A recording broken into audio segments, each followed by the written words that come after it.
പ്രശസ്ത കലാകാരനായ റാസി മുഹമ്മദിന്റെ ഏകാംഗ ചിത്ര പ്രദർശനം ചാലക്കുടി ചോല ആർട്ട് ഗാലറിയിൽ 17 ശനിയാഴ്ച വൈകിട്ട് 4:30 ഉദ്ഘാടനം ചെയ്യും.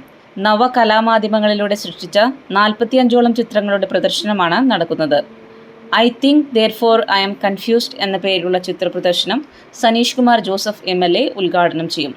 നഗരസഭാ അംഗം VJ ജോജി അധ്യക്ഷനാകും. Chalakudy ladies club president Mallika Krishnakumar, secretary Usha Julius, ചിത്രകാരൻ VK Rajan, RLV Ramakrishnan, palace road association president Wilson Kallan എന്നിവർ സംസാരിക്കും.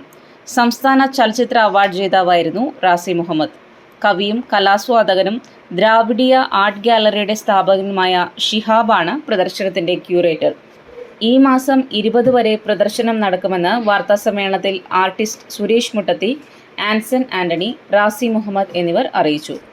ഇന്ത്യയിലെ തന്നെ വളരെ ഡിജിറ്റൽ ആർട്ട് ഓൺ ക്യാൻവാസിൽ ഏകാംഗ ചിത്ര പ്രദർശനം നടത്തുന്ന സംസ്ഥാന ചലച്ചിത്ര അവാർഡ് ജേതാവ് കൂടിയായിട്ടുള്ള ചലച്ചിത്രകാരൻ റാസി മുഹമ്മദിൻ്റെ ചിത്ര പ്രദർശനമാണ് നാളെ ചോല ആർട്ട് ഗാലറിയിൽ നടക്കുന്നത്.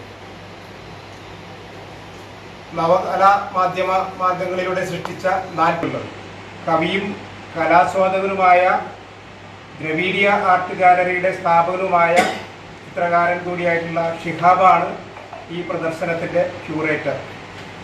I think therefore I am confused സാമൂഹികവുമായ വിഷയങ്ങളിൽ ധീരവും അപലപനീയവുമായ പ്രസ്താവനകൾ നടത്തുന്ന ഈ പ്രദർശനത്തിലെ ചിത്രങ്ങൾ അഗാധമായ സന്ദേശങ്ങൾ വ്യക്തതയോടെ ആശയവിയാണ്. നീതി, അസമത്വം, സ്വത്വം തുടങ്ങിയ വിഷയങ്ങളെ അഭിസംബോധന ചെയ്യുന്ന ഓരോ ഭാഗവും അതിൽ തന്നെ ഒരു സംഭാഷണമായി മാറുന്നു.